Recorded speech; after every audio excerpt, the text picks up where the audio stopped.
Chapter 19. The Challenge of the Dueling Hearts. Jo took action immediately. She walked back into the mega dojo and told Tucker, Rocky, and Lawrence to head to Wilson's and wait for her. She didn't waste time explaining things to them when she could just do it later, and when Lawrence gave her attitude, she yelled at him, and he relented just to shut her up. Next, with no other means of getting there, Jo shadow-stepped several miles to the school where Sarah and her team were playing soccer. Without even thinking about the consequences, she appeared right in the middle of the field, right in the path of the ball, which was arching through the air toward one of Sarah's teammates. She deflected it to the side reflexively, causing it to spiral far out of bounds. Ahead of Jo, Sarah dug her heels into the ground and slid to a stop, yelling at her sister, demanding to know what the hell she was doing until she saw the desperation flickering in her sister's eyes and stopped, leaving with Jo of her own accord. Jo called Kimmy's house next, and then Jen's, ordering the two of them, and Karen by extension, to head towards Wilson's as well. She didn't know where Monty was, and even if she had, she wouldn't have been able to reach him, so she didn't bother, trusting that Karen would recognize the severity of the situation and get a hold of him somehow. Finally, Sarah and Jo walked as quickly as they could to the nearest bus stop, and they waited. While they did, Sarah tried to get Jo to tell her what was going on, but Jo couldn't bring herself to say it out loud yet. She promised that she intended to tell everyone at once, and didn't let her sister press the matter. Eventually, Sarah backed off, and they rode together in silence. Almost 40 minutes later, Jo and Sarah finally arrived at Wilson's. By the time they stepped through the swinging glass door and into the dojo, the rest of Team Dueling Hearts, save for little Em, was already waiting for them, though Wilson himself was nowhere to be seen.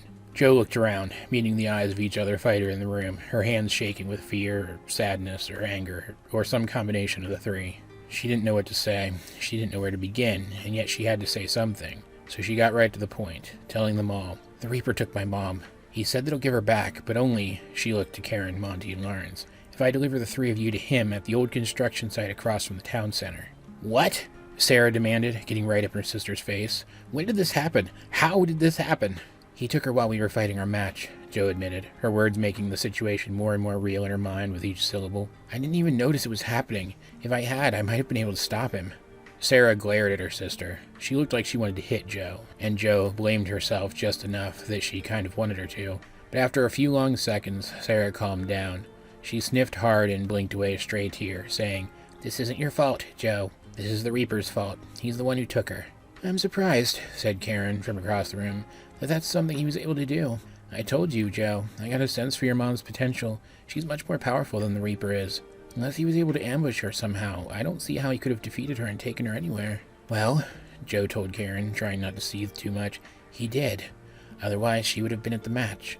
Otherwise, she would have been waiting for me when it was over." Karen didn't say anything else, only nodding. Instead, it was Tucker who spoke next. "Okay, then," he asked. "What are we going to do? We're going to turn them over, right?" "Excuse me?" Lawrence demanded, turning to face Tucker. "You heard me," Tucker told him defiantly. "If it comes down to you or Shannon, there's no question who I'm going to choose." "I have a plan," Jo snapped loudly, interrupting the two of them before they could come to blows. She met Karen's eyes, pleading with her silently. "You guys just have to trust me and agree to come with me. In fact, we'll all go. We'll make a show like the rest of us are needed to keep you three under control." "Like any number of you could keep the three of us under control," Lawrence scoffed. He laughed, but he was cut off. "Lawrence," Karen said calmly, and he fell silent. Then to everyone present, Karen said, "We made a commitment to join with you guys. We did so knowing that the Reaper might force your hand and turn you against us. Instead, you say you have a plan that you think might save us and your mom?" Jo nodded. "Then we'll give it a try," Karen told her. "If it doesn't work, we'll go with the Reaper." Lawrence started to say something, but Karen looked over at him, interrupting him, saying, "We made the choice to leave the Soul Takers because we wanted to stop doing horrible things to people. We all felt bad about it, even you. Don't tell me you'll let a woman die. Don't tell me you think that's any better than killing her yourself." Lawrence's face went pale, and he refused to meet Karen's eyes. Karen looked back at Jo again and asked, "When do we do this?" "He said tonight," Jo replied, looking through the textured front window of the dojo at the late afternoon light. "I don't know how literally he means that, but on the off chance that he'll meet with us early, I think we should go now." Jo looked around again, and she noticed Rocky and Kimmy standing near to each other in the back of the room. Rocky looked uncertain, and Kimmy looked afraid. Suddenly, Jo realized that she'd planned to drag them along without even asking if they were up for it. This was all new to them, and she didn't want to force this danger upon them like it had been forced upon her. "If you guys aren't ready for this," she told them, "you can sit it out. If my plan goes off right, you won't have to fight at all, but I sure would like to have you there to back me up." For a few seconds, neither of them said anything, and then Rocky spoke first. I told you guys that I wanted to crack at the Soul Takers, he announced, and I meant that. But I didn't tell you why. My dad, he explained, his voice cracking under the weight of old grief, was a cop. One of the genuinely good ones. Joined up to try to fix the system, you know? He was investigating a group. I wasn't supposed to know what they were called, but I overheard him once. He was investigating the Soul Takers, and then, one day, he didn't come home. No one ever found him, but me and my mom and my older sister, we all know he's dead. I won't let this Reaper guy put you two through what I went through. If I can help at all, I'm there. I'm sure it'll all turn out all right, Kimmy said from her place at Rocky's side, psyching herself up, willing herself to believe her own sentiment. But we have a better chance of making that happen if we all go together. I'm in too. Thank you, Joe told them sincerely. She looked once again at each of the dueling hearts in turn.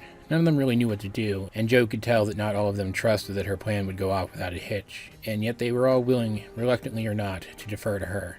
She still didn't really like the idea of leading these people, but if doing so meant saving her mom, then she'd do it, and she'd do it without complaint. With a few additional words, Joe organized the team, her team, and they made way collectively toward the mall complex again. They were forced to catch the bus and ride together, taking up much of the free space all on their own. None of them knew what to say to each other, so they rode in silence, though Karen did make a point to sit with Joe the entire way, holding her hand. Joe couldn't bring herself to say it, but she was happy to have Karen at her side. The presence of the other girl was a great comfort. By the time the bus arrived at the Dueling Hearts destination, it was early evening.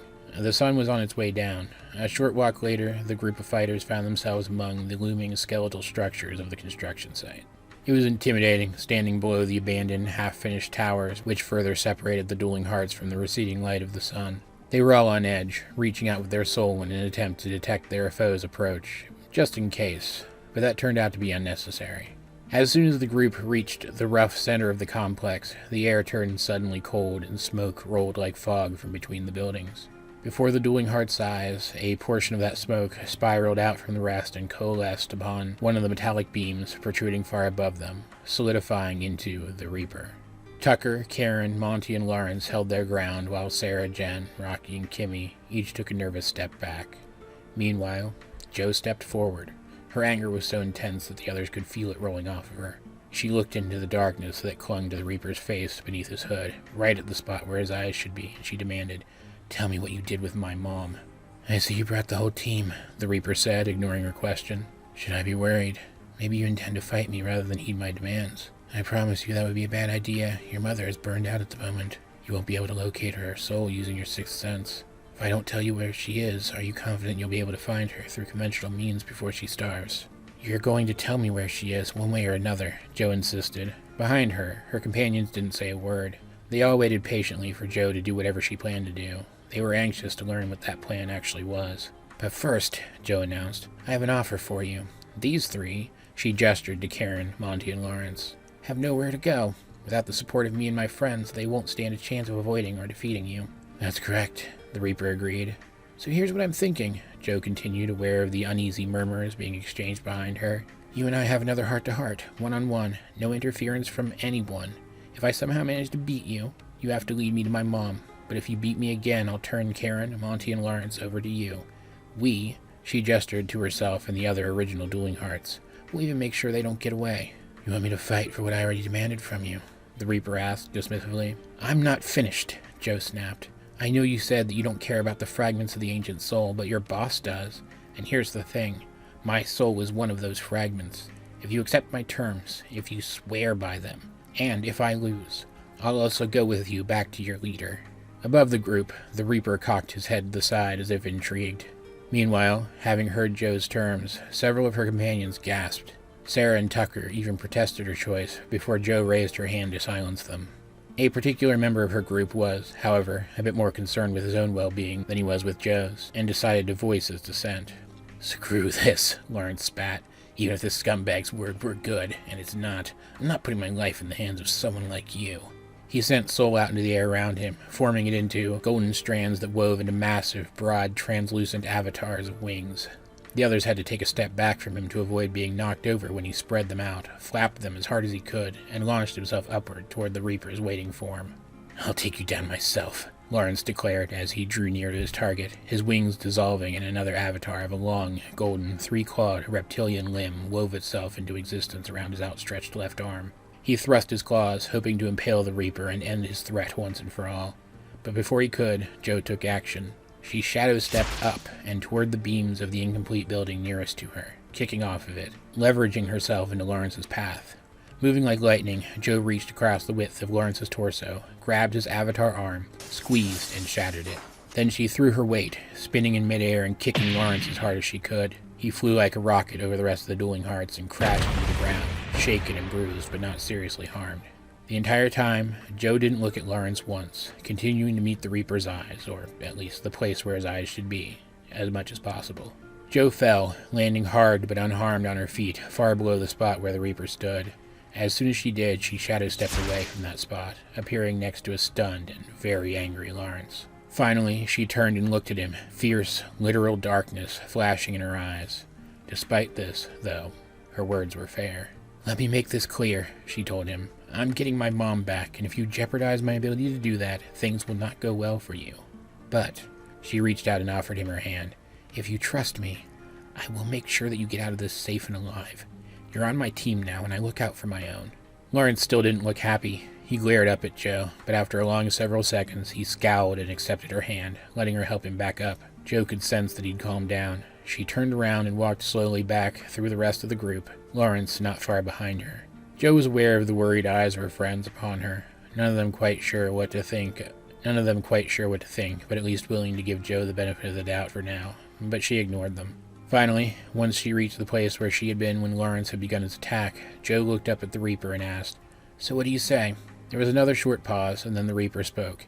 "You're intriguing, Joe Seeker," he said. "Enough that I don't think I could turn down your challenge even if I tried.